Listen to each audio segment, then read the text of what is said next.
Better get indoors. The Indianapolis Twisters are on the air. Let the countdown to kickoff begin. And now, with the pregame show, here's the voice of the Twisters, Kenn Tomasch. Good evening, everybody, and thanks for being a part of Central Indiana sports history tonight. Just about 15 minutes, the Indianapolis Twisters kick off their inaugural season in the Continental Indoor Soccer League here at the Palace of Auburn Hills in suburban Detroit against the Detroit Neon. I'm Kenn Tomasch, and it will be my privilege to bring you the play-by-play account of all 28 regular season and any playoff games the Twisters play this summer. And you can hear it all along with our Monday evening talk show, Twister Watch, right here on AM 1430 WMYS. First, a little history for you.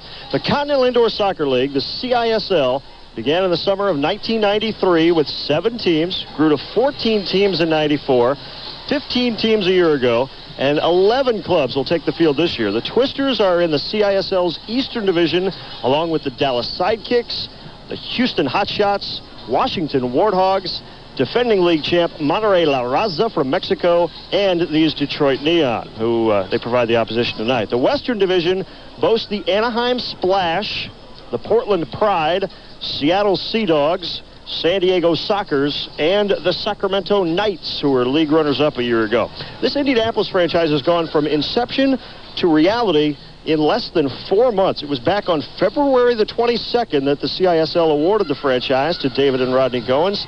Tonight, after coming up with a logo, a staff, and a roster of players, having training camp for a little over a month, it takes the field for the very first time. Welcome to Good Seats Still Available, a curious little podcast devoted to exploring what used to be in professional sports. Here's your host, Tim Hanlon. Hey, everybody. How are you? It's Tim Hanlon, your congenial and humble host for another episode of Good Seats Still Available, that curious little podcast that is devoted to what used to be in professional sports. Thanks for joining us. And another fun episode as we try to do here on tap for today. We are getting back into indoor soccer and the interesting little nook and cranny of the Continental Indoor Soccer League of the 1990s, known as the CISL, one of the many in the long string of alphabet soup labels and leagues of professional soccer in this country. But a very interesting little detour in it. The mid-90s was an interesting time for American soccer. Not only the CISL indoor soccer played in the summertime in major arenas around the country with a lot of ownership from NBA and NHL owners and the arena owners themselves to do so, but also this was done in the backdrop of the demise of the arguably the progenitor of indoor soccer professionally in this country, the Major Indoor Soccer League, which had whimpered to a death in its death in the early 1990s, and also the rebirth of outdoor soccer, which had sort of lain moribund with the demise of the NASL in the mid-1980s because of course, the 1994 World Cup, a huge global event that brought spotlight to the outdoor game back in this country, and frankly, its glaring absence.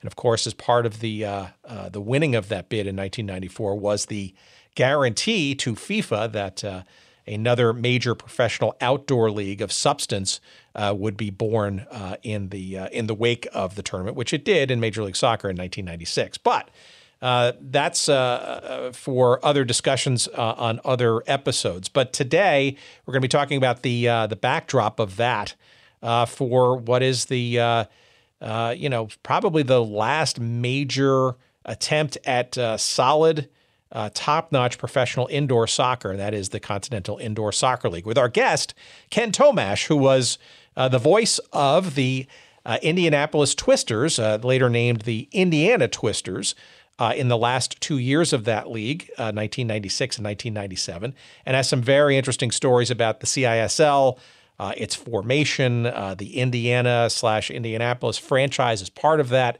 and some really interesting discussion points that we'll get to about the CISL with our guest, Kenn Tomasch, in just a couple of seconds. Let's see here. We are promoting, of course, our alliance and our relationship with our friends at Audible. We also remind you, of course, that Audible's audiobook service is good for the heart, good for the soul, good for the ears, and we do encourage you to give it a try. A free month's trial of the Audible service is yours for the taking at audibletrial.com/goodseats. It is there you will get a promotional offering for a free month of Audible's audiobook service, as well as, importantly, a free audiobook download for you to enjoy over that 30-day period. And I trust you will enjoy one of over 180,000 plus titles to choose from in just about every genre that you can imagine. Nonfiction, fiction, you name it, it's there. Sports history, absolutely there too. Give it a try. It's audibletrial.com/goodseats. Please get your free month of the Audible service, as well as a free audiobook download for you to enjoy gratis, free on us. And you can cancel at any time. And it's well worth a try, and we appreciate your doing so. If you've done it already, if you haven't, give it a try. I think you'll enjoy it. Again, audibletrial.com/goodseats, and those free goodies are there for you to enjoy. So thanks for giving them a try. All right, let us not waste any more time. Let us segue smoothly as possible into our conversation with Kenn Tomasch here on The Big Show.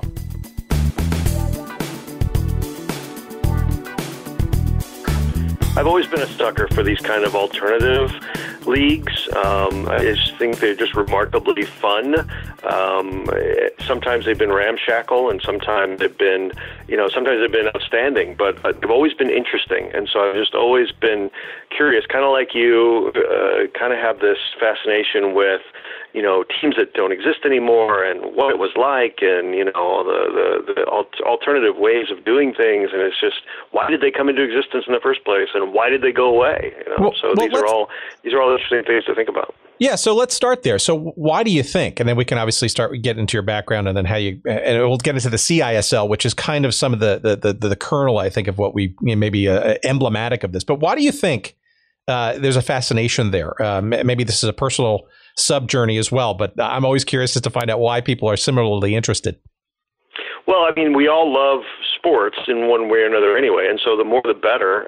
But I think that there are just so many great stories and so many weird things that happen. I mean, the NFL is kind of, corporate, and you know what you're going to get for the most part. So the established leagues are pretty much, what you're going to get. But in these alternative leagues, really weird things happen. And so the other thing is, I think, is a lot of us, if we didn't grow up in a major city or a team or a city that had, all four major franchises, sometimes we had these teams. I grew up in Tampa, Florida, and we had no basketball, and we had no hockey, and so we had a football team and a soccer team, but we had a CBA team for a while, the Tampa Bay Thrillers, and so that was our team. And so it was just interesting to go and see.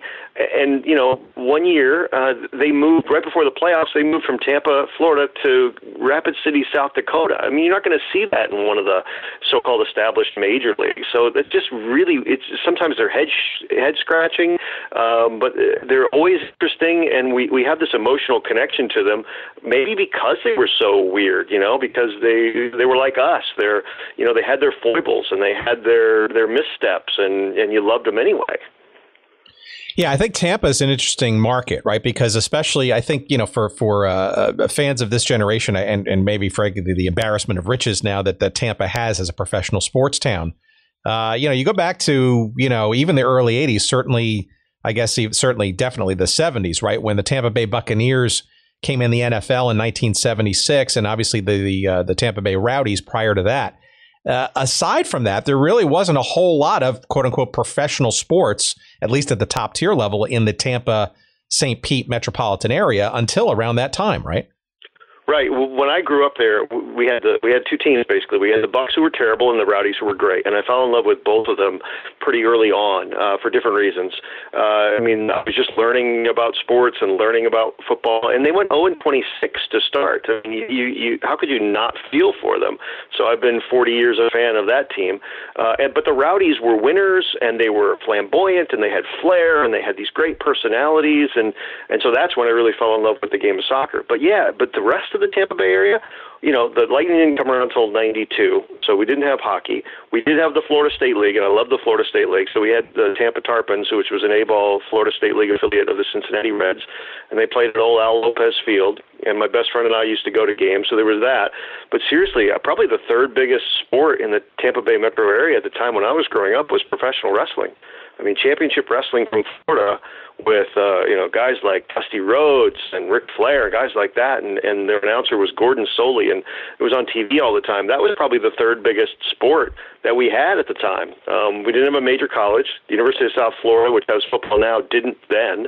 So we really didn't have much else. And so we would get these weird teams that would crop up, so we had, the Thrillers, like I mentioned, in the CBA, and then there was talk of having a women's basketball team at one point that never happened, and the Rowdies played indoor sometimes, and then there was another indoor soccer team, and there was always talk that maybe there would be a hockey team, but there was no place for them to play, and so we went back and forth with all these little weird offshoot teams, but the ones that endured, the Bucks have been there forever, and now it seems like the Lightning has been there forever, and the Rays have only been there for 20 years. But yeah, when I was growing up, we didn't have a whole lot.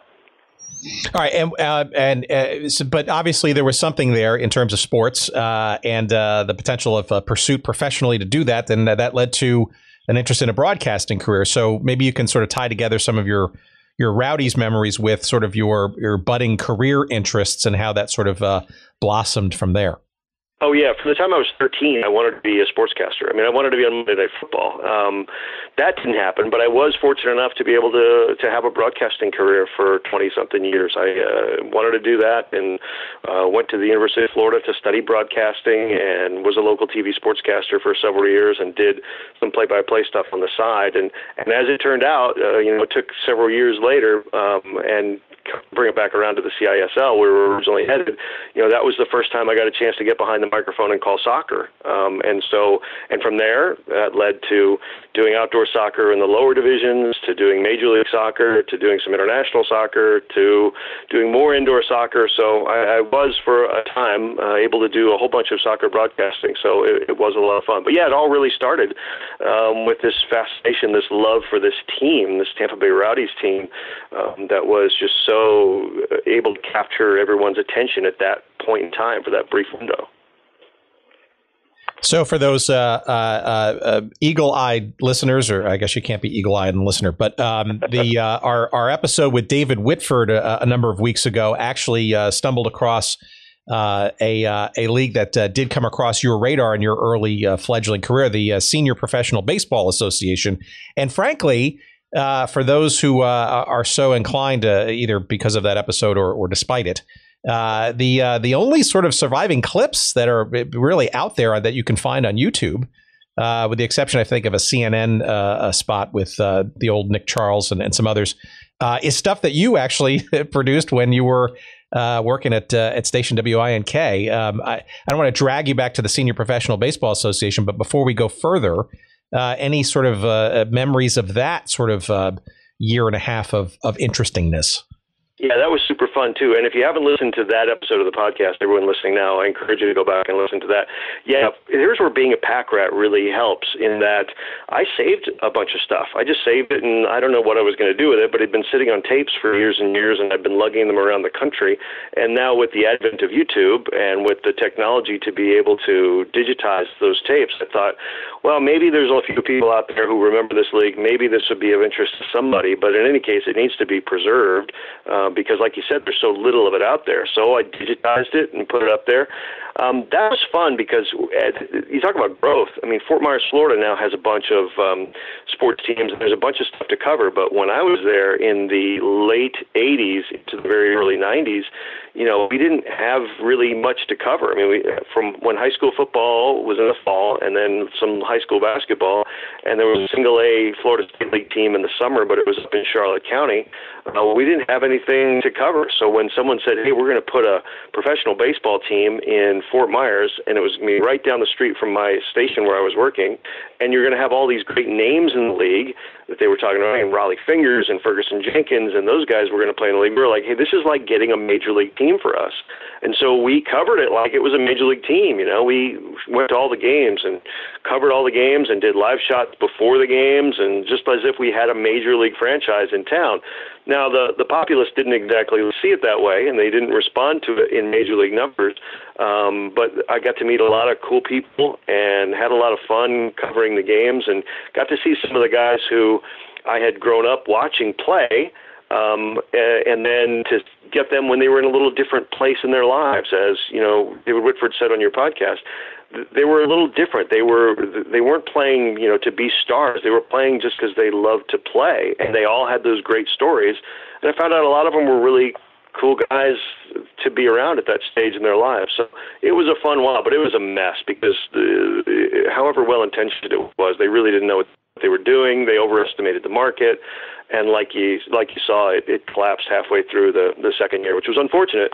But I still have a Fort Myers Sun Sox cap here somewhere that I got just as they were folding. So that little piece of memorabilia sticks around. Well, there you go. So that is for you completists out there. That is our little episode number 30 with author David Whitford, who wrote a book about basically the first year of the existence of that league. We encourage you to check it out. And I think maybe this is how Ken and I actually got connected in some way, shape, or form. Okay, so let's maybe the torturous journey perhaps to Indianapolis, but maybe we can sort of maybe wend our way towards this thing called the Continental Indoor Soccer League. I suspect that prior to having this opportunity presented to you, you were obviously active in sports and sports broadcasting and had a bunch of things ongoing. I think from my research, you were also either at the time or prior doing minor league hockey in Indianapolis, but maybe a little bit of a background as to how you got to Indy in the first place, and then we can sort of stumble into this world of the CISL that you've somehow found yourself entrenched in for the last 2 years of its existence.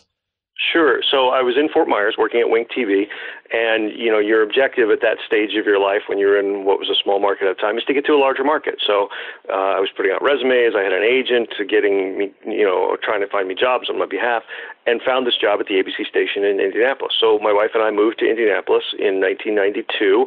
I went to work at the television station there doing sports, and then in the summer of 1993, I was just having a conversation with the guy who was doing the play-by-play for the Indianapolis Ice, which was an IHL team at the time. And I hope you do a show on the IHL if you haven't, because that was a great league too. And he just mentioned that he wouldn't be able to do it that fall because he had a bunch of basketball commitments. And I said, well, have they gotten anybody to replace you? He said, I don't know. So I knew the Ice. We covered them. So I called up their president, Ray Compton, and suggested myself. And I had no hockey experience at that time because growing up in Florida, I had rarely seen. My experience with hockey at the time had been Dan Kelly on the USA Network calling the finals when the finals were on. So that was about it. But so I said, well, this would be a fun challenge. This would be fun to do, to be the voice of a team for a year. So yeah, in 93, 94, I was the radio voice of the Indianapolis Ice. We had a very bad team, had a really good bunch of characters, and Dwayne Sutter, one of the famous 6 Sutter brothers, was the head coach, so he was a lot of fun. So it was a great experience being the voice of the Ice. But so fast forward a couple of years, I hear they're going to announce a soccer team, a professional indoor soccer team for Indianapolis.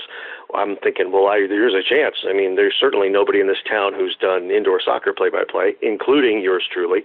So all I had was a tape of me doing hockey.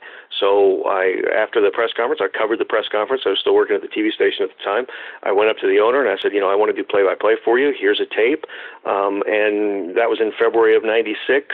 And over the course of the next few months, eventually, I guess, somehow they decided that the only option they had was this guy. It was me. So that's how I fell into the CISL in 1996 in Indianapolis. So what did you know of the Continental Indoor Soccer League prior to that? And obviously you had a very limited play-by-play general. Say again? I think a lot of people had no idea. I mean, so it had been around 93, 94, 95. The first time we heard, I think, the story broke in the paper, hey, there's going to be a press conference in a couple of days, and they're going to put a team in this thing called the Continental Indoor Soccer League. That was probably the first time most people had ever heard of it, at least in Indianapolis. I had no idea it existed. We didn't have a team. I mean, by the time of having gone through the '95 season, they had 15 teams, but they'd compressed down. They'd lost a couple of teams, and I knew some of the names. I mean, I knew the San Diego Soccer's name. I knew the Dallas Sidekicks' name, but it was a different time, and I had no idea that the league even existed. So it was a brand new thing for me. But I was thinking, here's a chance to do something I've always wanted to do, which is play-by-play. And having done it for a season with a hockey team, I thought, well, this would be fun too, do a season of indoor soccer if I could get the gig. Yeah, it's interesting because the league, itself was born sort of out of the ashes of the old Major Indoor Soccer League, the original one. And for the last 2 years of its existence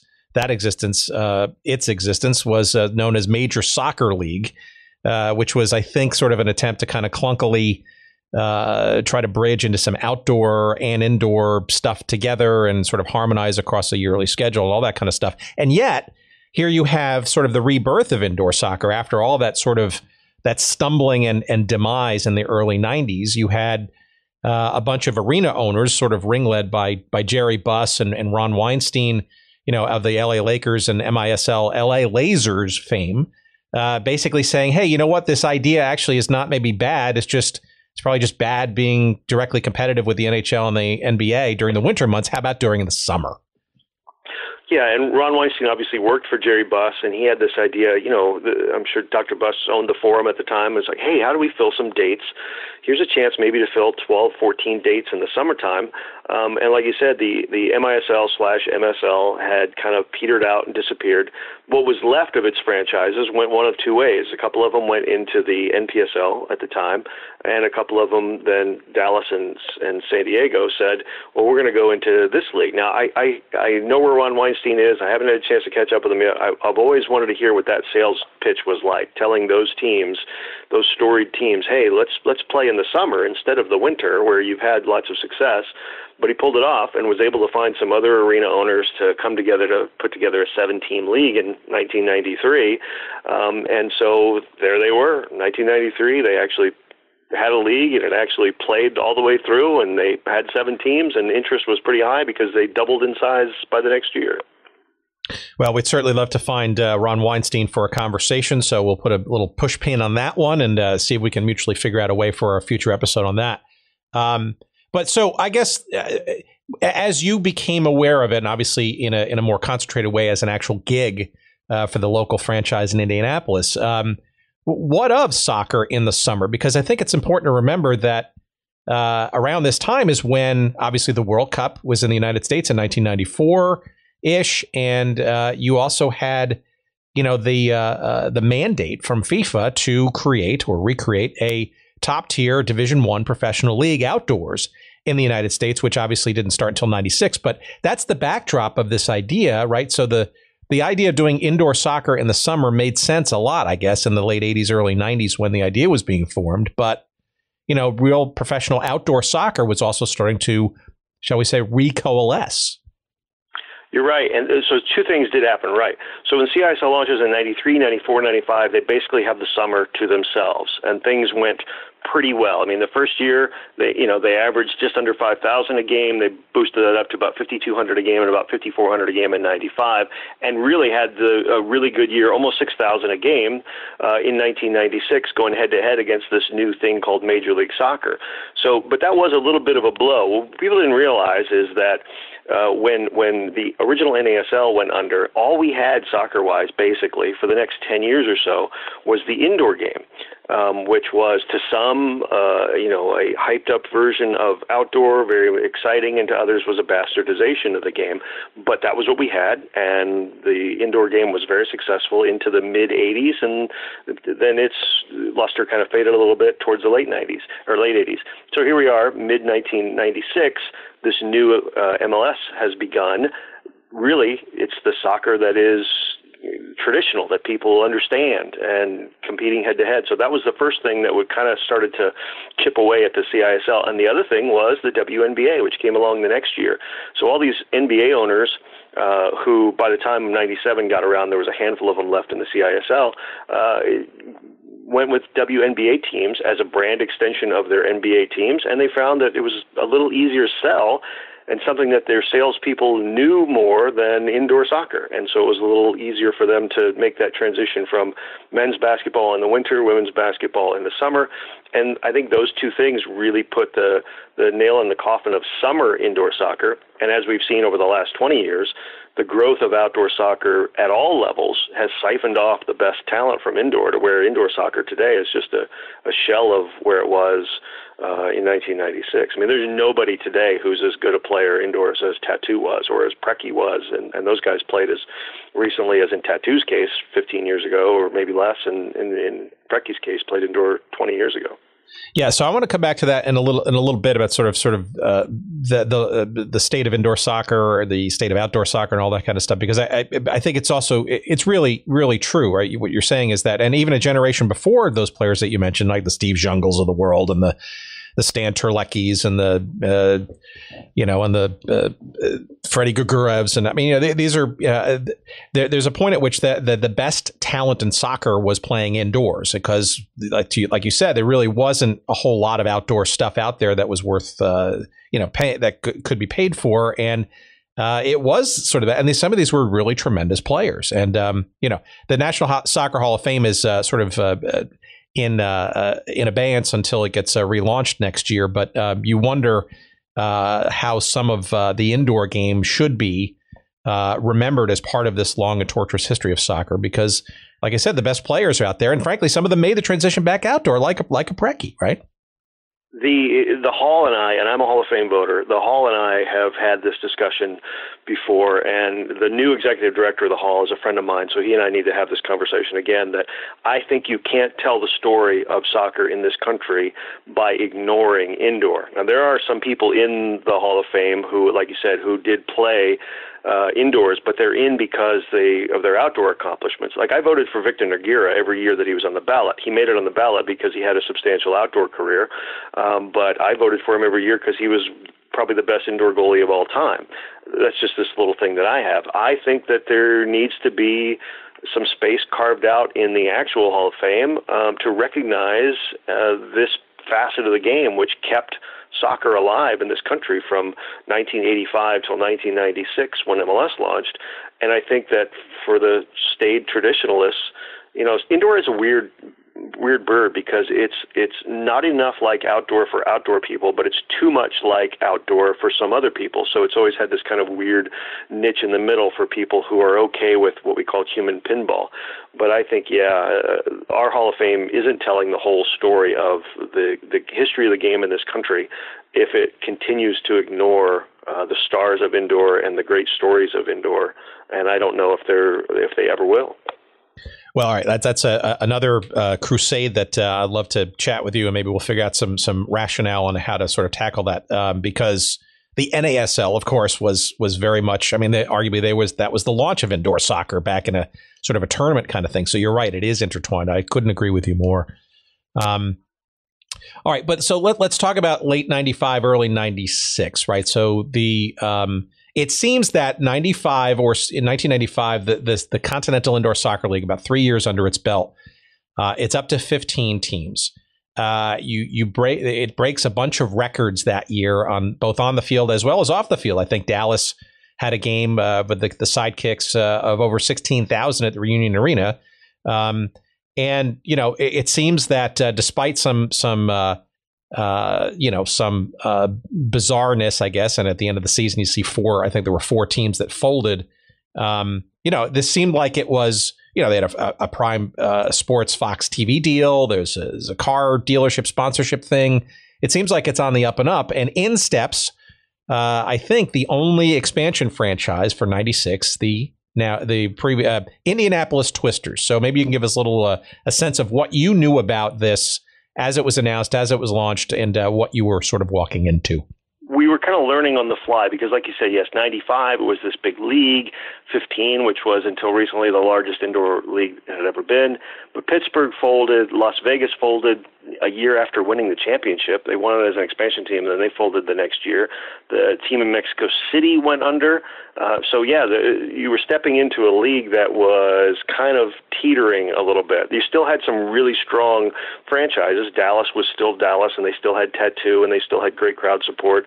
They were doing really good things in Washington and Sacramento and places like that. And so the Indianapolis team comes into existence. I still don't know why they did it. Again, here's another thing where the sales job. I mean, Ron Weinstein must have been a really good salesman, because he sold David and Rodney Goins, these two brothers, with only a little bit of maybe sports background. Rodney had played college soccer, and I don't think David had. But somehow they convinced them that the team in Indianapolis in the Continental Indoor Soccer League in the summer at Market Square Arena was going to do great guns. Didn't turn out that way, obviously, but I think that they thought it would. They just didn't really know how to go about it. And that's been the downfall of a lot of these kind of offshoot teams or these alternative leagues, is that people get into it with good intentions, but they really don't have their eyes open in terms of, okay, what is it going to actually take for us to be successful? And that means a lot of effort has to be put into ticket sales and marketing. So when you see a club now, just to go back outdoors for a second, Sacramento Republic FC, when they launched, they said, here's what we have to do. And they went and got people that had actual professional sports experience at a major league level who understood what it took to sell tickets and to market and to be a big league franchise and to look like, even though you were playing at that time in the third division, that you were a professional team with gravitas and it was something worth spending your discretionary dollars on. Goins has never got that. I don't think in the 2-year history of the team ever really had anyone who was selling tickets. We had people who were in charge of keeping track of tickets, and we had people who were in charge of making sure that, tickets got where they had to be, but we didn't have anybody physically selling tickets until about midway through the second year. So the first year was just you have all that expansion thing. I mean, most expansion teams are a little bit of a circus from the get-go, but then you put this pressure of, you have an inexperienced ownership group with an inexperienced front office in a league that has its ups and downs, in a market where the game hadn't really been successful, in a league playing at a weird time of year, and all these things kind of came together, and it was disaster is too strong a word, but it was really interesting. It was really touch and go there. And as you know, and anybody who knows the history of this, partway through the year, about 2/3 of the year, the league took over the team because the Goinses walked away from the team. All right, before we get there, who are the Goins brothers? So David and Rodney Goins were two brothers from Chicago, the Chicago area, and they were entrepreneurs. And I always liked David very much. Very nice guy. Sadly, he passed away a couple of years ago. Rodney was a former player and still thought of himself as a player, and in fact did suit up for the team, which was another one of those kind of circus elements that happened in the history of the Twisters. But they really didn't have the kind of pro sports experience that you would like to see in an ownership group, especially one that was taking over a brand new team in a market where, again, the sport was a little bit unsettled. And so they had a vision. They said all the right things. They said they were going to do X, Y, and Z. And I just really don't think that they had the kind of capitalization that you need to pull it off. And so when things didn't go as well as they thought, as they hoped, we had 5,000 for opening night, had an exciting overtime game against the Washington Warthogs, which lost in overtime. They were never able to build on that, and so there were no really great sales and marketing efforts. We didn't have a commercial. We didn't do billboards. It was not like today. You wouldn't do a soccer team today without having billboards and a serious marketing presence, but we didn't have that. So they just really, it was just a combination of inexperienced ownership and a team and a league and a product that was hard to market. So all those things combined to make things really chaotic in that summer of 1996. Well, what was the source of, best you could tell, the source of their income? And how do you think they even kind of just stumbled into the CISL anyway? Like, why get into sports? If they're going to get into sports, why this fledgling soccer thing that's it's hard to, as you say, kind of sell because of its uniquenesses, plural? Well, I do know that David and Rodney, they grew up all around the world. I believe their parents may have been either military or in government service, because I know that they bounced around all over in a variety of countries, and so they did get a love for the game. But they owned a company called Executive Sports Management in Chicago, which was a sports marketing company. And basically their deal was they owned and managed luxury suites, and they consulted and did corporate hospitality for a bunch of Fortune 500 companies. So they were kind of tangentially in that sports space. But that and running a team are two totally different things. I mean, people want food. If people go to a game, they want food, and they want that experience of the suite. So that's a little bit easier sell than trying to sell indoor soccer. Rodney's love for the game, he'd played briefly at Indiana University and finished at Howard University, so he was a player. And so that combination kind of, hey, we're in this sports space. Ron Weinstein has told us that there's money to be made here. They have a love for soccer.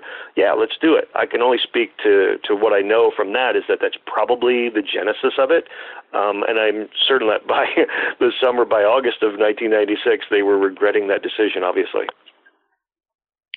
Yeah, I think it's important to remember, too, that the base of owners of these teams in the CISL was basically a combination of either private ownership, right, in the case of the Goins, which is their case, and owners of either an NBA or an NHL team outright, right? So it almost seems like you've got kind of like those that know how to do this professional sports marketing game, right, with the NBA and the NHL, mixed in with others who think they can, but maybe, frankly, aren't as capable because that's not their full-time gig.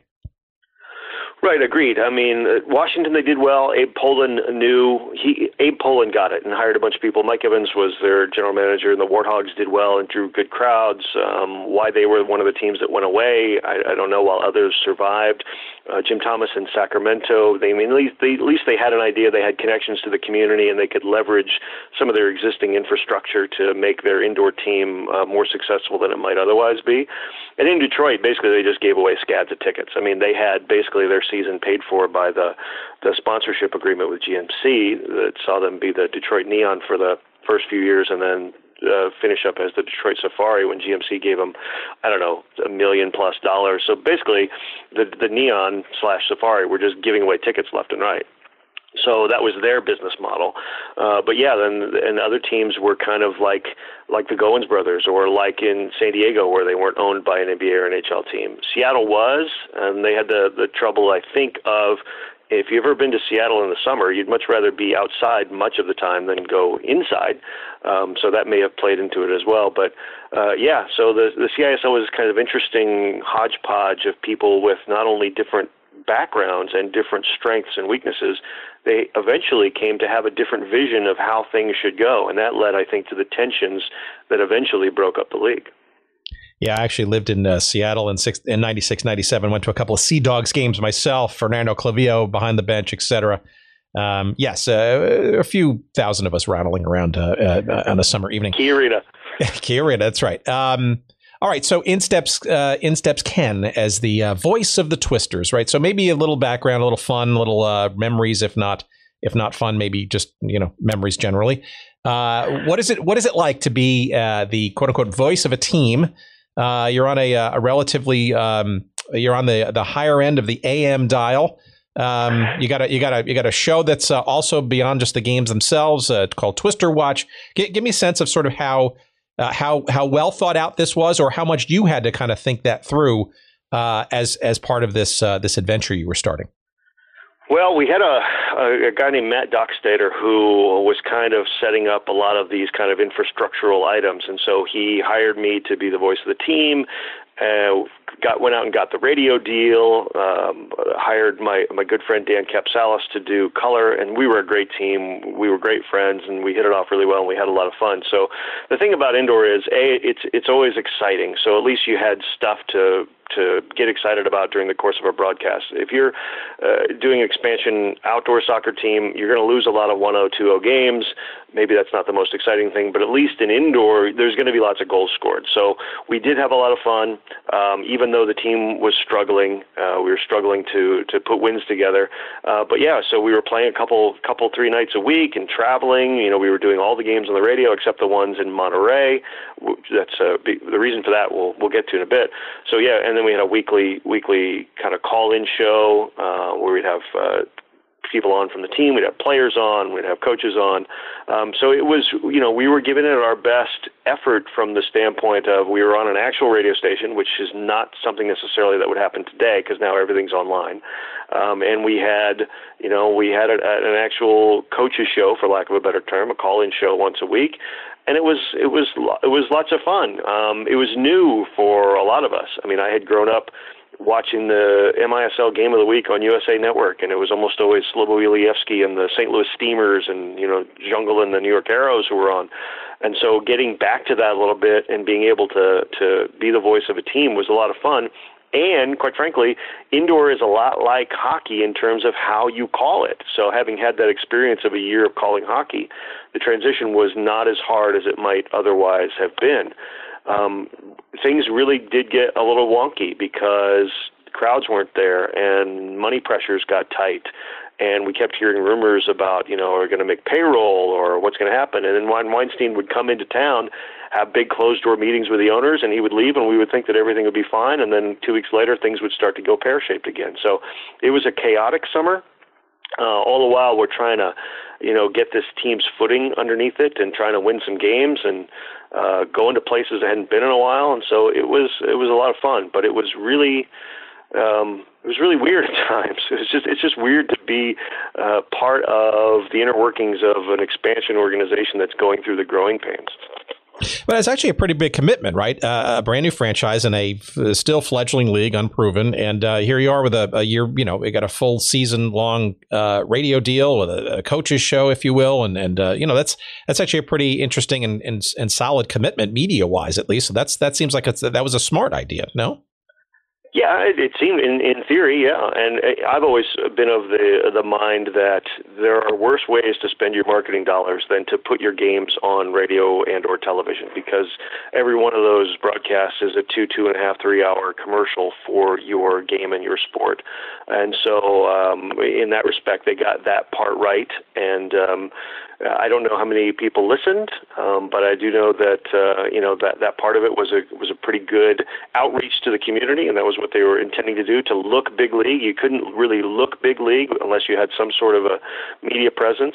And that first year we weren't on. I don't believe we were on any of the Game of the Week broadcasts. I know we were the second year, but not everybody got Prime Network back then either. It was kind of like being tucked away on this niche cable network that not everybody got. So cable then in 1996, 97 was not what it is today. So you had to pretty much listen to me if you wanted to follow the team.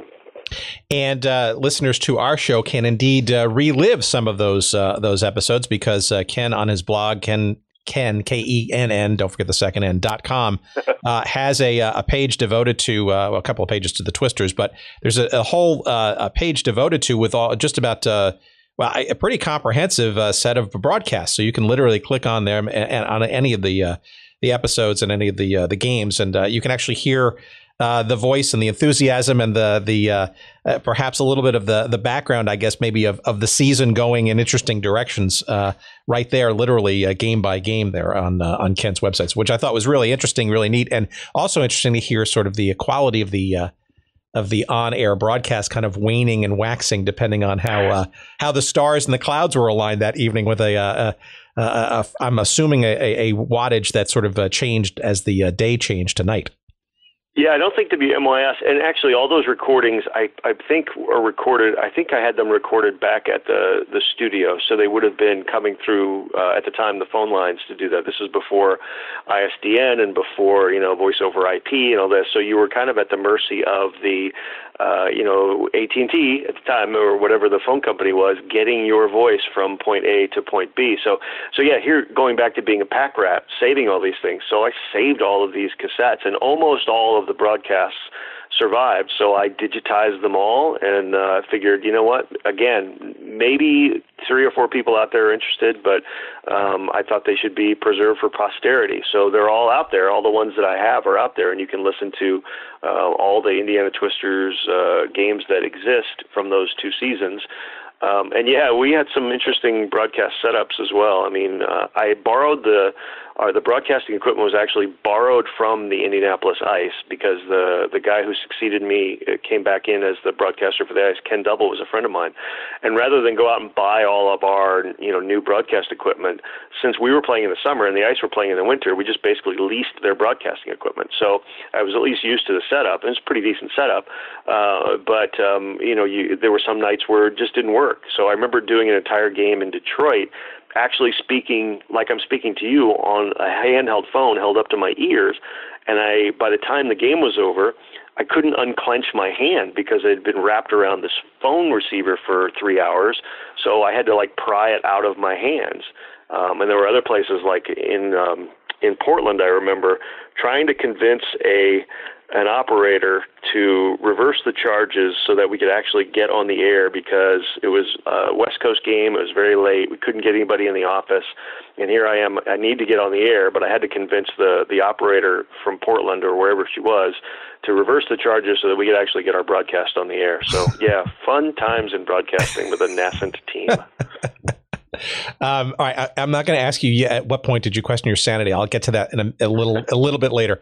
But you alluded to it before. You had the first home game you lost to the team lost their debut game to Detroit on June 14, 1996. But a week later, you have a decent crowd, just over 5,000 at Market Square Arena, and the game was actually probably pretty fun. It looks like it was went down to the wire. Where there was a game, I guess there was an overtime goal that just a heartbreaking loss. Did it seem like did it feel like it was everything was off to a good start? It seems like, from an outsider's perspective, that you couldn't ask for a more entertaining debut. That was the feeling. 25 seconds away from winning 6-5, the Warthogs score, and then you lose. But that's indoor. I mean, that can happen. You can go from leading with 25 seconds left to losing in overtime in a heartbeat. That's what it was. But I will tell you that the after party after that game, because everything had been building up to that night, you only get one inaugural home game in your history. And it was a good crowd. It was a good game. We thought the sky was the limit. Everybody was really optimistic, even despite the loss. So at the party afterwards, which went on till the wee hours, we were very optimistic that this is a launching point and things are going to get better from here. Little did we know that we'd lose the first four and struggle really to get any semblance of traction from the team side. But then when we started to find out that people were not coming to games, partially because we didn't really have sales and marketing efforts, but for a variety of reasons, then kind of that optimism kind of dwindled, and by the time we got to August, I mean, it was kind of you talk about the dog days in baseball. Yeah, a lot of that optimism had really gone. Well, let's sort of the hints of that didn't take fairly long to kind of identify themselves, right? So, and again, this is more an outsider's perspective, so you probably had more of an insider's knowledge about what was going on, but.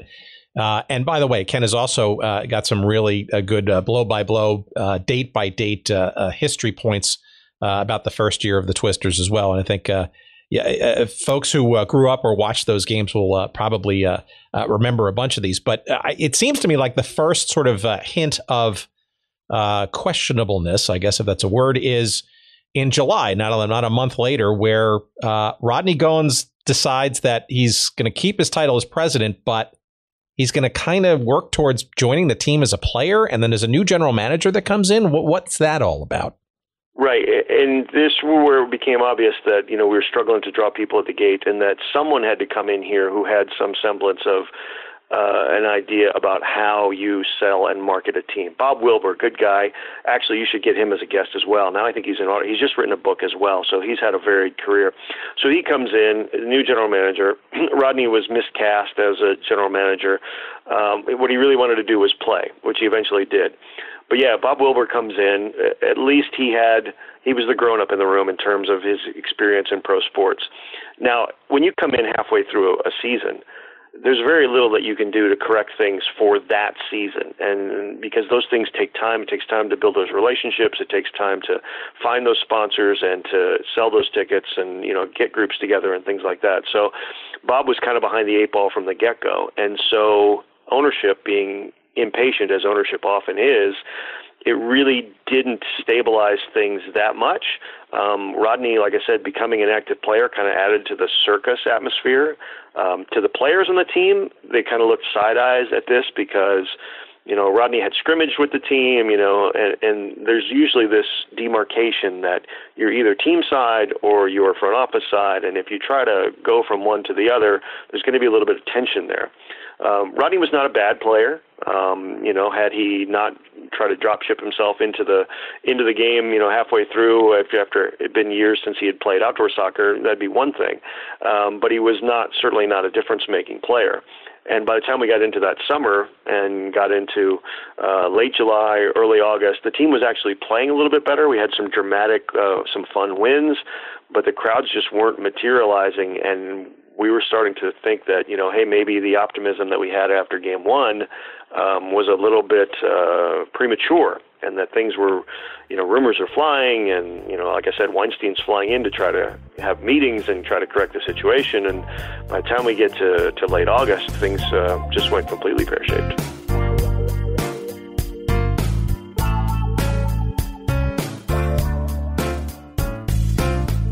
Okay, friends, sorry for the interruption. Just wanted to quickly remind you that today's episode of Good Seats Still Available is brought to you by our friends at Audible, the premier provider of digital audiobooks with over 180,000 titles to choose from in just about every genre you could think of. Audible titles play on iPhone, Kindle, Android, and more than 500 devices and MP3 players for listening anytime, anywhere. And for a limited time, my audience can listen to a free download of any book that they choose, as well as get a 30-day free trial when you go to audibletrial.com/goodseats. That's audibletrial.com/goodseats. And you can choose from over 180,000 titles, as we said, including one that I'm listening to right now. It's called The 10-Gallon War by John Eisenberg. That's the story of the NFL's Cowboys, the AFL's Texans, and the feud for Dallas's pro football future. Another one on my list, which I have yet to download but is on my queue, that could be interesting to our audience here, is called The National Forgotten League by Dan Daly, entertaining stories and observations from pro football's first 50 years. Those are just two of the many thousands of titles to choose from, and not just in sports history, but you name the genre that you might want to listen to, and Audible's got it. By the way, two guests perhaps that we'll have on the show, hopefully sometime soon. But again, go to audibletrial.com/goodseats for your free 30-day trial, as well as your free audiobook download to try it out for yourself. Again, that's audibletrial.com/goodseats. And now, back to our conversation.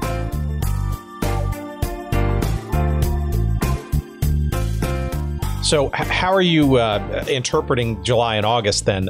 It looks like the Board of Governors, right, to the fact that actually has to be a thing, approves Rodney Goins becoming a player. It clearly seems to me that Wilbur couldn't immediately get stuff sort of together, or maybe he could, but recognized that he didn't have the funds and or the ownership oversight that he needed to kind of do it. So it seems like that's when the league kind of had to sort of at least start to step in with at least some thoughts. Maybe you can maybe describe kind of the by day and by night sort of existence in August, right? When you're trying to, put across the air of professionalism on air and describing a team and its successes and its travails, but behind the scenes, maybe not always knowing what's going to happen next or rumors of such. Yeah, that's when it puts you in a weird position because, I was trained as a journalist, and so the story was, what was really going on, the tumult behind it. But as someone who's getting paid by the team to put the best face on things, you were kind of not able to, we weren't doing any frontline investigations about David and Rodney's finances at halftime of a game against the Dallas Sidekicks. So you were trying to stay positive, trying to, just stick with the game and be exciting about that. And at that point still, we'd all gotten paid as far as I know, but there started to be a point where checks, at least my checks, I can't speak to the players because the players were paid by the league, things were in arrears a bit. And so that's usually the first sign that things aren't going well when you're you're supposed to get paid and checks are delayed or whatever happened. So started to think that, hey, things were not going quite so well. And then suddenly, boom, Weinstein comes to town. They have a press conference that, everything's going to be okay. And next thing you know, a couple of weeks later, David and Rodney just pulled out completely. And then the CISL has to say, okay, we're taking over. And what they did then was, which I thought was actually a savvy move, and had this continued, this might have bode even well for us, even better for us the second year, was they brought in Roy Turner. Roy Turner had been the longtime coach of the Wichita Wings. He'd been in the front office of the Wings. He understood the indoor game inside and out as far as sales and marketing. And so for that last month, he was the general manager of the team. Roy Turner was basically with a skeleton staff running that team for the last month as they were wards of the league and as they tried to find some investor to come in and take over the team, which they eventually did. But Roy Turner was fun. Anybody who worked with Roy or was around Roy knows that Roy was fun, big personality. And so that last month was on a shoestring, would be, to say the least. We only had one home game towards the end, so they were building towards that last home game. I think the last home game, every ticket was like $5. We got 9,000 people a game. But I will tell you this one story. So David and Rodney pull out. So I'm thinking, what does this mean for me? Are they going to continue to do the broadcast? What? The team is supposed to leave on a road trip. This is late, so this is early September. So the next day, we're supposed to leave, go on a road trip. I think we were supposed to go to Dallas and Monterey. I'm sitting at home, waiting by the phone, trying to discover, should I get up in the morning and go to Indianapolis International Airport because we're going on this road trip? We're going to do the broadcast or not? Roy Turner called me up like 10 o'clock that night and said, look, the decision's been made. There will be no more radio broadcasts for the remainder of the season. So that was basically it for me for 1996. I did do public address announcing for that last game, that last home game, but in terms of broadcast history for that 96 season, that was when they pulled the plug. So that's the end of August. Okay, and then the team basically officially suspends operations and all that, and then David and Rodney pull out.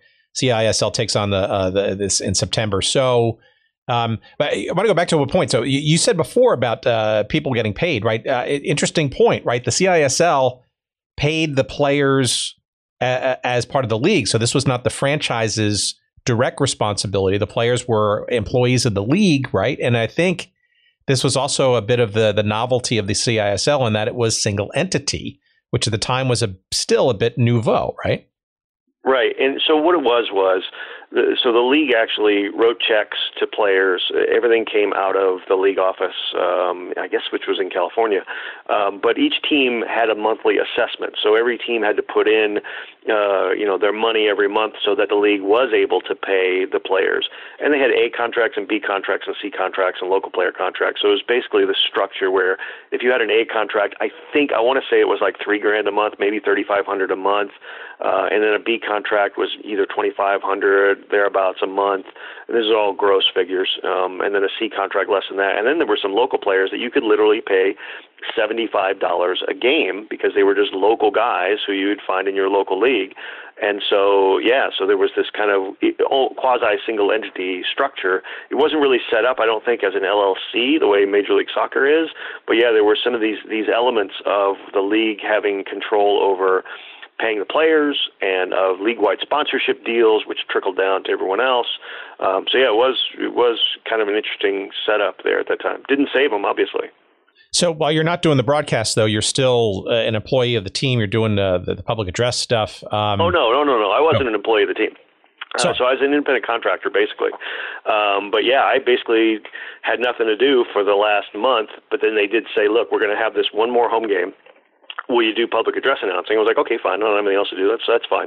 That was all I did. It wasn't like I was going into the office every day anyway. That happened in the second year when I was actually an employee and became the media relations director in addition to being the team broadcaster. But when the David Rodney pulled out and when Roy Turner called and said, we're not doing any more broadcasts for this year, that was basically it. I was done. Got it. Okay. So, but in steps new management. So, these trucking guys, Dan and Carl Cook, come in and purchase a franchise at the tail end of September. What is your knowledge of that? And or it seems like that was the idea for the fresh start, right? New team, new team name, new logo, new everything, right? And a rebirth of the broadcasts. Yeah, you know when I found out that the team had been sold? It was in the paper in the story about one of the road games, whatever. It's in the Indianapolis Star the next day. Twisters played the game, and here's the score. And oh, by the way, the team has been purchased by Dan and Carl Cook, and they intend to keep it and play it in '97. I was like, oh, well, that's interesting because that was the first I'd heard of it. Dan Cook, great guy. Carl is his father. So they had made their money in trucking. Shipping freight and stuff all over the country. They'd done really well. To this day, I still don't understand why. I mean, Dan really didn't have a big interest in it. I still don't understand why they did it. But thankfully for all of us who were involved, they did do it. Super great, cool owners, really kind of hands-offish in a way. Definitely not one of those, owners that comes in and tries to do stuff that they don't know how to do. They were really hands-off. So we were thinking, hey, this is great. The team is saved. There's going to be another year. But at that point, no, I had no idea. I'm on a basically day-to-day, month-to-month, at the whim of the front office, whether I'm the guy to come back the next year. So I had left local television at that point. I was working at a bank in the off season, and I was hoping, like everybody else, just going, when you're not in it, the off season with the CISL having a short season playing in the summer, from October till the next June, that's a long off season, man, especially when you're not sure what's going to happen. I was waiting to find out, like everyone else, exactly what their plans were. And luckily for me, they decided, yes, we are going to do, we're going to do the same thing broadcast-wise that we did in '96 and '97, same radio station. Luckily, me as the incumbent, that helped. It wasn't like there were a lot of people beating down their door to be the broadcaster of the Twisters, and so we were able to do it all again in 1997. And things were way better, but things were also comical / circus-like fun, but at least you weren't really worried from day to day whether the team was going to fold. All right. When did you sort of see '97 being sort of the beginning of a new beginning and maybe the beginning of the end? Because it seems like the league itself was having issues too, not just a stabilized franchise in now the newly renamed Indiana Twisters. Right. Well, as things progressed over the off season, I was waiting to hear what was going to happen, and it wasn't until I guess late in the spring that they made the decision that they were going to be back on WMYS and we were going to do broadcasts, and I was going to be involved and all that. Yeah. So the Arizona Sand Sharks had got new owners, and so they'd sat out in 1996, but they were coming back in 1997. And then right on the eve of the '97 season, the San Diego Sockers went dark, which what they said was a hiatus. As it turned out, that was the end of the original version of the San Diego Sockers. So we start the season. Things are going much better. We felt better about things. Things were much more professionally run. We moved to new offices. We had things going on. It felt a lot better. Team struggled a little bit out of the gates, but then really caught fire. And then about midway through, maybe not quite midway through the season, again, the crowds were not materializing. We were not getting people to come out to games. And again, this goes back to not having robust sales and marketing efforts and really not having people in the front office who were working day to day, every day, 8 to 10 hours a day trying to sell tickets. It was basically, well, we'll throw open the doors and hope that somebody shows up, which they did not. So Dan Cook and Kim Cook, his wife, who's also a great owner, super lady, they had to cut ties with the general manager that they had hired. They had hired a family friend I think his actual business was selling farm implements. I think that was his line of work. And he was like a part-time basketball scout or something. But anyway, had no idea how to run a professional sports franchise. Zero idea. And so they fired him and brought in a guy named Brad Berry, who I knew because he'd worked for the Indianapolis Ice when I was doing their games, and he understood. He understood that this is about ticket sales first and foremost. And so when he came in, took over as a general manager, we became a much more professional outfit. But by that point, again, you got to have long lead time for these things. And so Brad was able to come in and do good things so that we were able to get more revenue in the door and to make the outlook a bit brighter. But meanwhile, the league was falling apart. And that goes back to, again, this kind of disconnect between the goals of some owners versus the goals of some other owners versus the goals of the commissioner. And so CISL was not at all well capped by the time it got to September of '97. How did that evidence itself to you as you were going around the league? And it seemed like the Indiana situation would stabilize a bit, and quite a bit, frankly, from the year before. But When did you kind of know the things, or was it a surprise? Because I think there are some people, depending on who you ask, at the end of the 97 season, or actually the end of the year of 97, when the league folded and then sort of the diaspora went on to the WISL and the Premier Soccer Alliance and the remnants of such. When did you know it was sort of kind of falling apart and or maybe on its last legs? You start to hear, I mean, everybody talks to everybody else, right? So as you'd go around the league, you'd be talking to your counterparts. I'd be talking to other broadcasters. Hey, did you hear about this? There was always, if you've been in indoor soccer for any length of time at all, there's always rumors, hey, there's going to be a new team in insert city here. Hey, there's going to be a new team in Boston. There's going to be this. Oh, I heard this team is going to move to this place. Detroit had been a disaster. I mean, they were one of the worst teams that year in the history of the indoor game. And so, you could see they're announcing 10,000 and there's maybe 2,500 people there because they were giving away scads of tickets, and they had a horrible team. Arizona wasn't doing great shakes under new ownership, and they weren't, just crowds were kind of downish around the league. And so it wasn't really anything where we said, oh, this is a dead man walking. We just felt like, okay, there are some trouble spots here, and people are talking, but people talk all the time.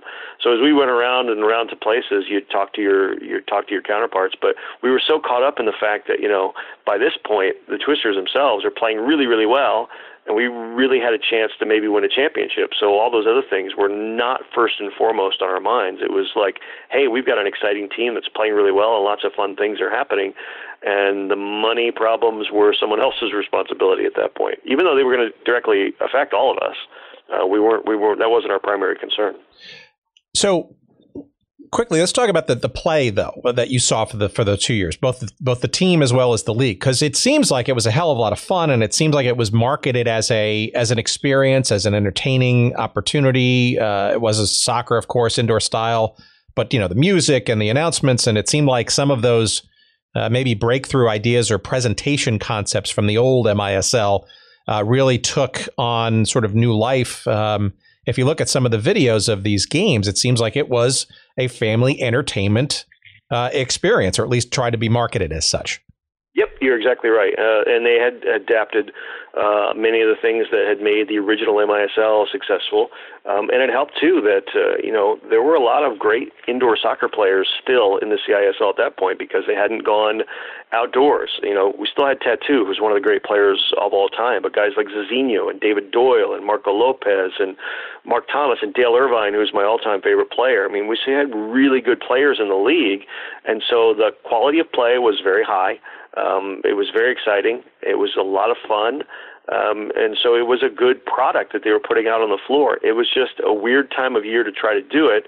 And then when, like I said, when the WNBA came into being and owners saw, hey, maybe we can do a little bit better with women's basketball in the summer than with this indoor soccer game that's pretty chaotic, maybe we'll devote our energies in that area. And so a lot of them did do that. But the quality of play was very high. A lot of players ended up actually playing. They would play year round because, again, if you play in the summer and then the NPSL was playing in the winter, I knew a lot of guys who went back and forth. Probably took a couple years off the end of their lives or didn't help them injury-wise, but they were able to make paychecks from two different leagues over the course of a year. So in that respect, it was a really high quality of play, maybe even better than the NPSL at that time, but at least comparable. And so it seems like, though, that the direction of the league was torn apart by those who were the sort of pros in the arena ownership and other major league ownership teams, and those that were not. Is that a correct assessment, or were there other things underlying too, do you think? I think that's part of it. The other thing that I heard a lot, and didn't hear this until right at the end when the actual split happened, when the Sidekicks pulled out, and I want to say that was about close to Christmas of '97, was that, hey, Ron Weinstein's the only guy making money at this thing. And that was because he had a codicil in his employment contract that he would get a piece of any expansion fee, which makes sense in some respect. I mean, a lot of the expansion fees obviously would be dispersed around the league, and so the commissioner getting a piece of it, that's fine. But the commissioner didn't have to run a team and actually, expend money to run a team. So he was getting a slice of expansion fees as well. So if I incentivized you, Tim, to get a piece of expansion teams, what would you do? you'd bring in a lot of expansion teams. That's exactly what they did. And so the thought among several owners in the league was, hey, Weinstein's the only guy, he's making out like a bandit on this deal, and here we are losing lots of money every year. This is not the way to go. And so I think that contributed to them just throwing in the towel. And once Dallas pulled out, I mean, Dallas was the first. I mean, that was you pulled the plug on them, and they pulled out of the league. A lot of other people said, well, if Dallas is out, then we'll just be out too. And that was really the end of the CISL. Did Dallas, as far as you know, did Dallas leave with intention to go to this sort of other league, this Premier Soccer Alliance alternative, or did they go out and then somehow come back with these other somewhat like-minded owners to form the PSA? Right. As far as I know, they pulled out, but they were not intending to go dark. They wanted the Dallas Sidekicks to continue, and so there was this faction of, Dallas was an influential franchise with, lots of connections, and they had their history, and Gordon Jago was a very hardworking person and a very charismatic person. And so as I read it at the time, when they pulled out near Christmas of '97, their intention was always to start another league and take with them whoever had shared their vision and whoever was able to, wanted to go and continue to play with the changes that they wanted to make. So they were able to get San Diego to come. Oh, no, I'm getting ahead of myself here. Actually, that first year of the PSA in '98 was kind of like a skeleton season, kind of like if you remember the test season that Arena Football had, where they only had 4 teams and they kind of went around to neutral sites. So Dallas and Sacramento were basically the 2 strongest teams that year. They were able to convince Arizona to come with them and Portland to come with them as well to make that 4-team league in '98. But my sense was that they always intended to continue on. They just didn't want to play under the CISL masthead anymore. And it seems like the Twisters were never going to be part of any of those conversations, despite, though, doing pretty well, getting into the playoffs and in a heartbreaking fashion, losing in a mini game in early October. Again, arguably some stabilization of the franchise. It almost feels like, and again, this is sort of hindsight, right? That, if there had been something called the CISL in the following year, that perhaps Indiana would be back again. Is that a fair assessment, or is that naive? It's very possible. Here's what happened. So I'll tell you as it went down even before that. So to go back to that mini game, the interesting part was, okay, so the team finishes 17-11, finishes second in the Eastern Division, got home field advantage for the first round of the playoffs against Houston. Unfortunately, Market Square Arena, which was a great arena for indoor soccer and for hockey, that was the time when hockey season was getting ready to start. So that Saturday, when we would have been playing at home, we would have played the first game in Houston on Friday, would have played the second game and the potential mini game at home on Saturday. Saturday was booked because the Indianapolis Ice had the arena. So we had 2 choices. So our general manager, Brad Beery, had 2 choices. Either play on the Sunday, play in Friday or Saturday in Houston, come back and play in Indiana on Sunday evening, I guess, and have that mini game and have an actual home field advantage and potentially draw a not great crowd on a Sunday evening, or give up home field advantage, play on the Friday, get a better crowd, but have to go on the road for a potential second game and potential mini game. Now, that was my first at that point I'm thinking, well, you worked all year to get home field advantage. Why would you give that up? But as Brad explained it, they were hemorrhaging money at that point. So the chance to get a decent crowd outweighed the competitive advantage issues. Now, here's the thing. On that Friday night game, there was no reason that the Twisters should have lost that game. Should have won that game, but there was no reason they should have won in Houston the next night, and they certainly did, forcing that mini game. And because this team was the best conditioned team in the league, I was just certain. There was no question in my mind they were going to win the mini game because this is what they'd been training for and training hard for all year, and it didn't work out. Mariano Balela blew out his knee, ended up losing in the mini game, and that was the end of the '97 season for the Twisters. So fast forward like a week. By that point, again, I'm an actual front office employee, media relations director, and broadcaster. The broadcast is over. They called me in and sat me down and said to a lot of us that day, look, it's a long off season. I don't have anything for you to do. I don't know what the future is, so we're going to have to let you go. So that was the end of my tenure there. But at that point, it looked to all intentions like there was going to be a next year somewhere for the Twisters. I had heard that they'd lost $1 million that year, just in the 1 year of ownership. So that's not something that you would necessarily want to repeat. But I think when the league itself fell apart, it maybe gave the cooks an out to say, maybe we won't do this. Maybe we won't go forward, or maybe we'll find someone willing to take this off our hands, which they actually did. It didn't work out, but as you know, there was an intent to play another season of the Indiana Twisters. It just didn't work out. Well, why were the playoff games? Why was it going into October? Right? Wasn't this originally supposed to be a summer league, and now you're starting to bleed into the competition that the original owners kind of wanted to avoid? Yeah, it had a little creep here because the season stayed the same length, 28 games. It was always 28-game seasons, but they started to the playoffs as you got more and more teams in them. Obviously, they started to creep a little bit. Like, I mean, the finals the first year in '93 were in the very beginning of October. Game 3 was on October 3rd, 1993. By the time we got to '97, the playoffs had been expanded, and so there were more teams in, and they were going, best of 2 with the minigame being the third game. And so by the time we got to the end of the '97 season, we're looking at getting into mid-October, and by the time Seattle beat Houston in the finals, it was October 19th. So things had crept pretty far away from the original, a couple of weeks from the original idea, which was summertime soccer. Now you're getting into a part of the year where you're going to have conflicts with hockey, and you're going to have trouble getting dates and things like that. So things got a little bit weird there. Okay, so the assets of the team get purchased, and I'm guessing that that also helped you along as well as the A League and outdoor and Indiana sort of continued to kind of sort of re-energize and grow. Maybe a little bit of a postmortem on the team, and sort of then the path that you took afterwards, and continuing somehow in this wacky world of soccer despite this experience.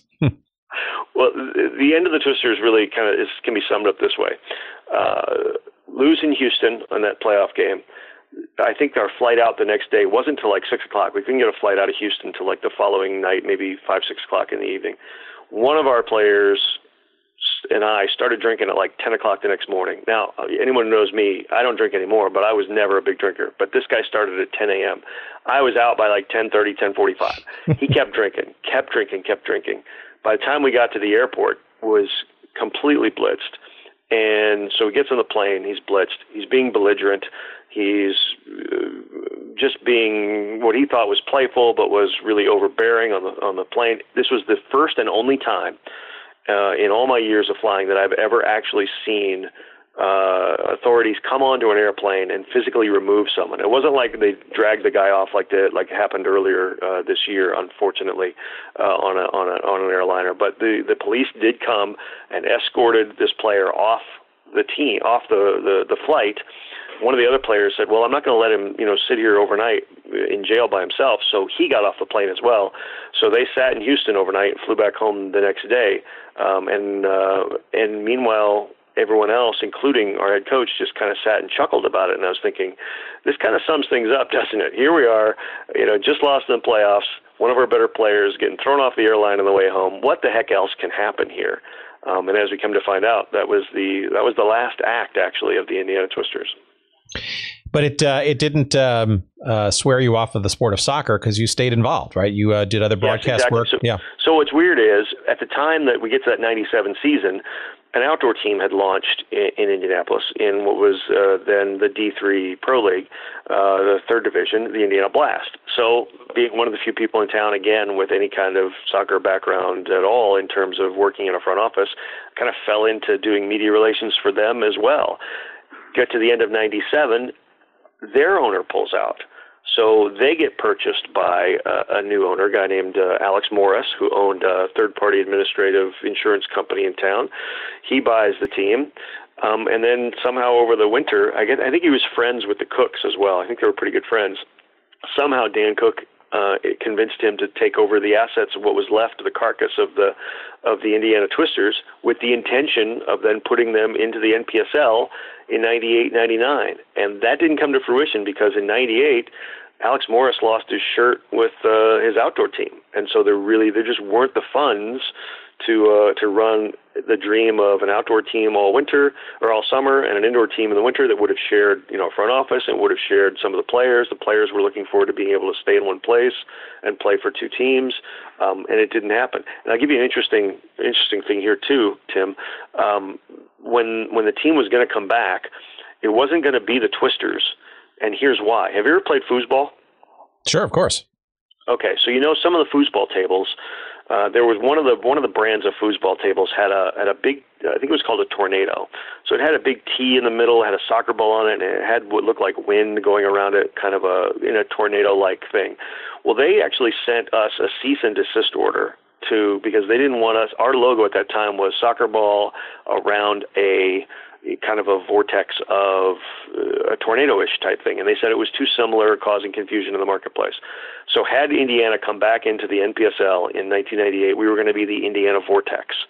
And not a lot of people know that, but that was the plan, and that was the reason why, because the makers of the foosball table thought that our logo was too close to their logo, and so they were going to fight us in court over it. That's interesting because I wonder. I think I remember what that logo looked like, and it hauntingly reminds me of the old Dallas Tornado NASL logo, which they must have purchased or gotten out of receivership or something, and maybe try to then leverage going forward. Interesting. Yeah, it was similar. I mean, there's only so many things you can do with now how the name Twisters came about. Why? Because they had to name the team contest, and right at that point, that movie Twister was big in '96, so we kind of tied into that.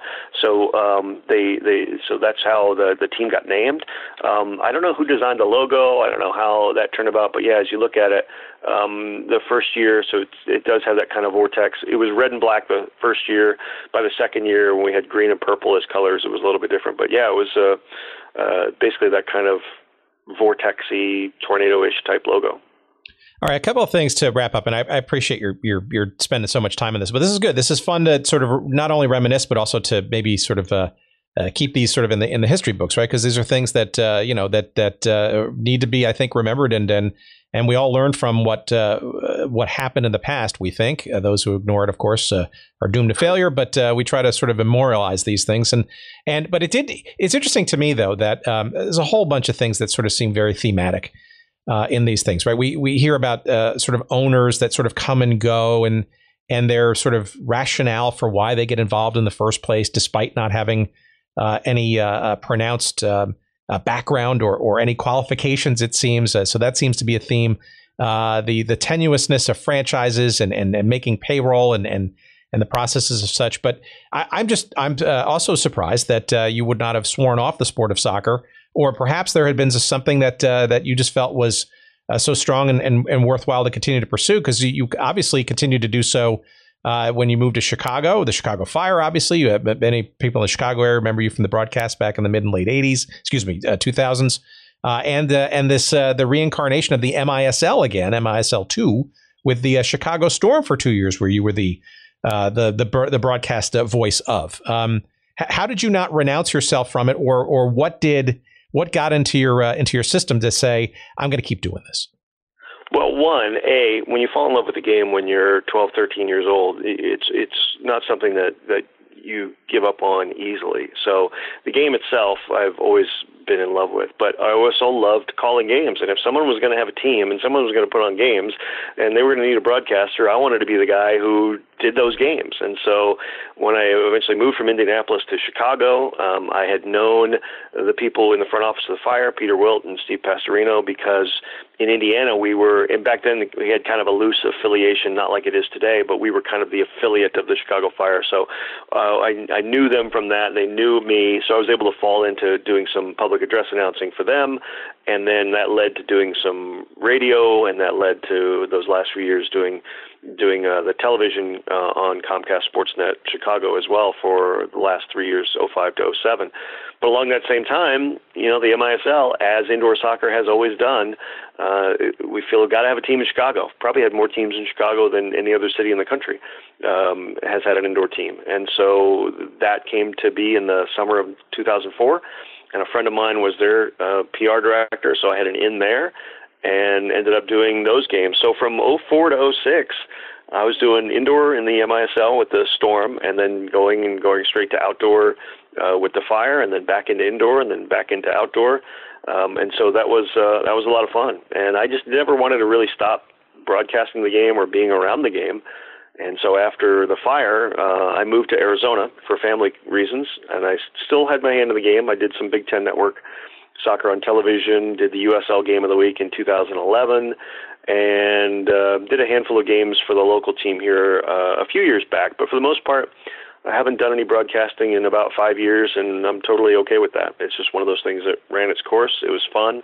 I love talking about it. I love the relationships that I made over those years. But it's a young person's game now, so it's best left to those folks. What about your take on soccer, right? Because soccer is one of those interesting sports that has had a very torturous history professionally in this country. Probably is the most, proliferated number of leagues and teams and acronyms and whatnot, and arguably the reason I sort of got involved and interested in this sort of subtopic in the first place. But, indoor soccer, right, is clearly a shell of its former self, maybe for some of the reasons we discussed otherwise, or maybe not. I kind of sort of saw that. I remember going to the first Chicago Storm game, actually, sitting next to the former owner of the old Chicago Sting, Lee Stern. And it didn't, it felt reminiscent, but then in many cases it felt like, this ain't what it used to be. But I'm just curious as to your take, because you've been in the trenches in some of these fledgling leagues and the stories behind them about what you sort of see the future of, if there is a future, of the indoor game, as well as now what seems to be a fledgling, although somewhat fractionalizing politically, outdoor game in this country. You have a pretty good, unique view, I guess, on all that, I suspect. Well, in terms of, the other thing is that I'm a historian of the game, actually, and so you can take a long view of this. You see that, like you said, this country and its relationship with soccer has been tortured, to say the least, ups and downs. We're in a golden era now. There's never been more interest. There's never been more stability. Even though below the surface there's a lot of drama and Sturm and Drang going on. But in terms of indoor, you're looking at that first game in 2004 and saying, this is not what it used to be. It was really good then compared to what it is now. Any player who, there are only a handful of indoor players like an Ian Bennett or a couple of other guys who are really skilled indoor players. The others are just kind of whoever teams can find, because there's no money in the indoor game at all. I mean, there's nobody drawing great crowds. Sonora does pretty well down in Mexico in terms of drawing crowds, but a lot of it is just what I call subsistence farming. And so you're just not going to get, robust front offices and great players and robust crowds like we had back in the 80s. So I always call indoor soccer the cockroach. There's just nothing seems to be able to kill it, but it is nothing like it used to be, even back in the early 2000s. I think there's always going to be indoor soccer. It's just a matter of what it'll look like. This shifting cast of teams and cities and leagues and alphabets, I think, is just going to be the state of the game going forward, the way it is. In terms of the outdoor game, like I said, this is a golden era. We've got stability. We don't have what we had in the 80s with, you never knew quite sure if your local NASL team was going to be around, because, and this common denominator that you touched on in terms of ownership commitment, it takes an owner to realize that this is going to be hard and this is going to be money lost over a period of several years. Whereas Phil Woosnam back in the NASL days sold guys on, hey, you're going to be able to make money. Soccer is booming in this country. This is going to be amazing. It's going to be great. And when, you didn't make money the first couple of years, they had no patience for it. And so they would pull out. And that still happens a bit today. And that's been a problem with indoor. People get in with good intentions, or they get sold a bill of goods, or they're over optimistic about their financial prospects. And when it doesn't come to fruition right away, they panic, and that's the end of the club. It's a disposable kind of asset. In terms of what's going on in outdoor right now, a lot of it hinges on this court decision and whether the appeal by the NASL upsets the apple cart here in mid-December. Again, here we are coming to the end of the year with uncertainty about what the landscape's going to look like in 2018, and it hinges on something that has nothing to do with the 11 players on a side on a team. So I think that's just the history of the game in this country. That's what it's always been, and that may be what it is, at least to some extent, on a lot of levels going forward. I think the one thing, though, going forward that's really, well, two things, frankly. I think one obviously is media, although media is going through its own conniptions, right? So the idea of television rights, sort of funding everything may not necessarily be the sort of golden goose either, but it's this sort of thing of real estate, right? I mean, you see a lot of the discussions around, is Nashville back in the lead, or what of Miami and MLS and all those kinds of things? A lot of it seems to sort of circle around, or the announcement just last week, you probably read about this Sterling Bay, this construction and real estate company proposing, as either part of their pitch for the Amazon second headquarters or even independent of it, a 20,000 seat soccer stadium at the old Finkel factory here in Chicago. In the face of a fact that there's actually an MLS team that has a stadium in Bridgeview, right, with a USL team to supposedly fill that, right? So it almost feels like that the business machinations of real estate are almost kind of, and maybe to a positive extent, right? Because you could make the argument that, there are lots of these smaller arenas now that didn't exist back, 10, 15, 20 years ago. And there are dates to fill. I don't know. It just seems to be a trend that it's becoming that's not only evolving, but maybe uniquely around soccer going forward in this country, for good or for worse. The Chicago thing that kind of blew my mind, because the first thing I said was, wow, someone's actually able to get a stadium built in the city of Chicago. And that's right. I mean, the whole reason that the Fire are in Bridgeview and have been since 2006 is because the city of Chicago was not interested in having a soccer stadium, or no one was able to jump through the hoops to make it happen. So I said, A, somebody's able to get a soccer stadium built in Chicago. B, it's going to seat 20,000 for a USL team. That seems really ambitious, and it seems like it was on a valuable plot of land. And then to come to find out, someone pointed out to me the tie, because I had heard about the potential Amazon and the / stadium deal. Because here in Phoenix, they were bidding for the Amazon. I mean, everybody's bidding to try to get Amazon second headquarters anyway. But a real estate deal is always going to be an easier sell than a pro sports franchise, because you can entice people with big money to understand. They understand land. They understand development. They understand, those kind of things much more than they understand what you have to do to sell, group sales to a game on a Saturday in July or August. So if you can speak to them in terms of, hey, we're going to make this land deal, this real estate deal, we're going to build here. It's always going to be a mixed use thing. There's going to be retail, and there's going to be hotels and shops. Every one of these things that you see nowadays, when they talk about a new stadium, it's always all the development that's going to happen, A, because of it or in conjunction with it. There was supposed to be a whole bunch of stuff happening in Bridgeview, too, around Toyota Park. I don't think any of that, I haven't been there in a while, but I don't think any of that has really cropped up, has it? No, nothing of significance. Not even an L track. The people in Bridgeview have gotten screwed left and right on taxes because their municipality opted to pay the freight for the whole stadium. See, stadium deals it's a tough business, man. That's why I'm cautiously keeping an eye on these developments in Chicago, because that seems like a real outlier to me. That seems like if they can pull that off, that will really be something different than I've seen before in the history of following this game. And last question: how about in Phoenix? Now you're in the I think in the Phoenix metro area. Have you gotten any of the sort of pangs to get sort of clamor back into the USL and/or potentially the march to MLS with them, or are you just sort of okay just being a fan and/or an enthusiast? Oh, in terms of me, myself, I'm not really, I've made no efforts in that regard. I mean, we finally have a decent organization here. The first couple of owners of, Reborn Outdoor Game here in Phoenix did most everything wrong. This new ownership has done almost everything right. I go to games with my son. They've got their own stadium. It's in a great location. It's a, decent quality of soccer. It's a fun night out. In terms of whether they're going to be one of the two that are supposed to be named by the end of the year, I wouldn't imagine that they're a slam dunk. But this is an attractive metro area with a large population and favorable demographics, and an ownership group with money and already has the land and could start putting shovels in the ground to upgrade their stadium the day after they were announced. So I don't say it's impossible for it to happen, for Phoenix to be an MLS side in the coming years. I don't think they're one of the top 2 or 3 favorites, but with everything that I've seen in this game over the last 40 years that I've been following it, nothing surprises me anymore. All right. Well, Ken, this has been a surprisingly fun and interesting conversation. And actually shouldn't be surprising. I knew this was going to be interesting, but I learned some things, as I always do. And where can other people learn all that you've accumulated in your historian role? That you've got the website. You want to kind of talk about sort of a little bit what you've done with that and how you have digitized your pack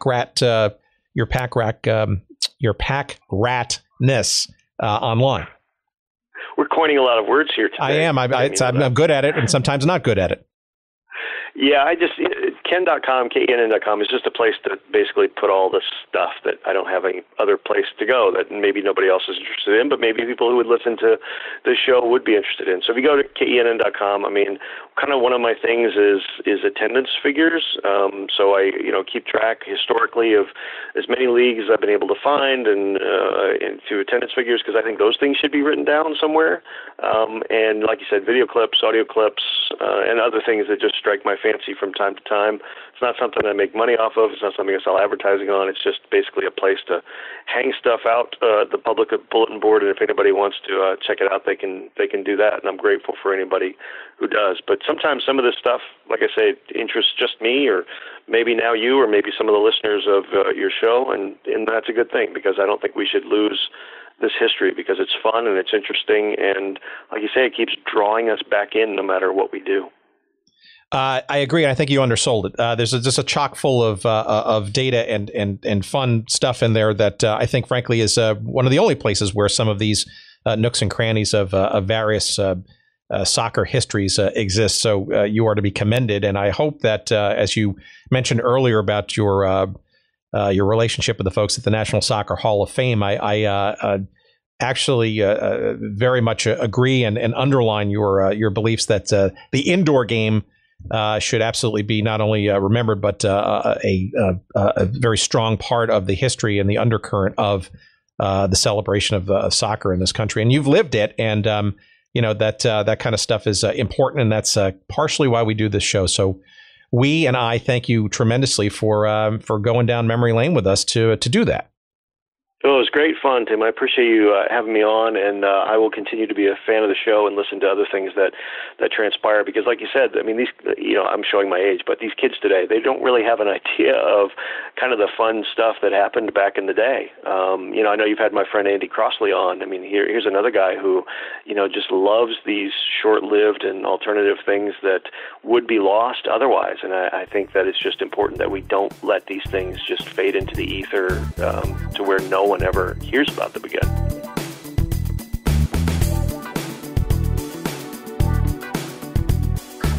You see, there you go. There's another interesting and fun conversation. I always learn something in these chats, and this is no exception. The CISL is something I have passing awareness of, and this being a pretty big soccer fan and an interested party in the pro game over the years.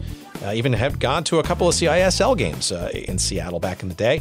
But to know the stories behind its inception, the rationale underneath it, the day-to-day running and the shenanigans of it, the demise that befell it. These are all interesting sort of parts of the tableau, in this case of American professional soccer, hopefully to be remembered and lastingly so in the relaunched National Soccer Hall of Fame in Frisco, Texas, coming to you, I believe, sometime next year once the construction is finished. And hopefully Ken and I and some others will be helpful in trying to make sure that the indoor game in all its various flavors is remembered in its important way in the telling of that story. So Ken, as you can tell, obviously is a wealth of soccer and pro sports knowledge, and you can benefit from such by going to his website early and often. That's Kenn.com. That's KENN, 2 N's.com. And he does it for fun. We do this for fun. If you enjoy this kind of thing, I think you will find Ken's website to be a treasure trove. And don't blame me if you find yourself wasting more than a few hours of time. Especially interestingly, the Twisters radio broadcasts.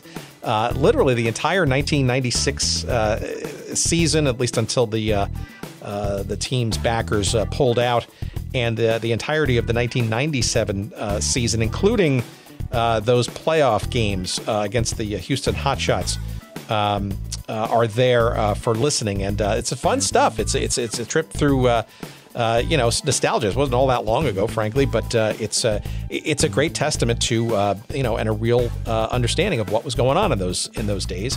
And if you grew up in Indianapolis, or you were a CISL fan, or just an indoor soccer intriguist, if that's a word, if you somehow stumble across the sport and you're new to it and you want to go back and see what was going on back in the day in the 90s, it's a great way to do it. Again, Kenn.com, KENN.com. And again, our thanks to Kenn Tomasch, our guest for today's episode, and a fun one. And hopefully we'll get a few more folks from the CISL in its existence on the show. Ron Weinstein, we know, is still out there and with us, and a few other folks indeed. So hopefully we'll get to some of those folks in the months to come in future episodes. Let's see. For us, goodseatsstillavailable.com. That's our website. That's the place that you can get old episodes of the show, download. You can share them with your friends. You can find out what's going on with the show. Obviously, you can click into all the various media and books and movies and things that people have published or have created, and one click away will get you to those as well. And you also find, of course, our social media presences there too. Quick links to that. But if you don't want to do that, you can just go directly to Twitter, and you'll find us there at Good Seats Still. If you want to go to Instagram, you'll find us there at Good Seats Still Available. And on Facebook, you can like us there as well.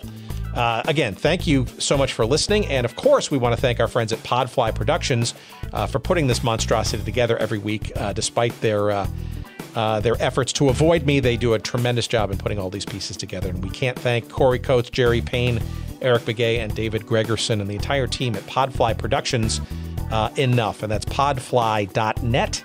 And again, if you're thinking about doing your own podcast or need some help, give them a try. I think you will indeed enjoy and love their services. Podfly.net. That's Podfly Productions. Thank you, guys. Tip of the hat to you, and tip of the hat to you, the listener. Thank you for joining us, and we'll talk to you in your earbuds sometime next week with another fun-filled show. Thanks for listening. Take care, everybody. Bye-bye.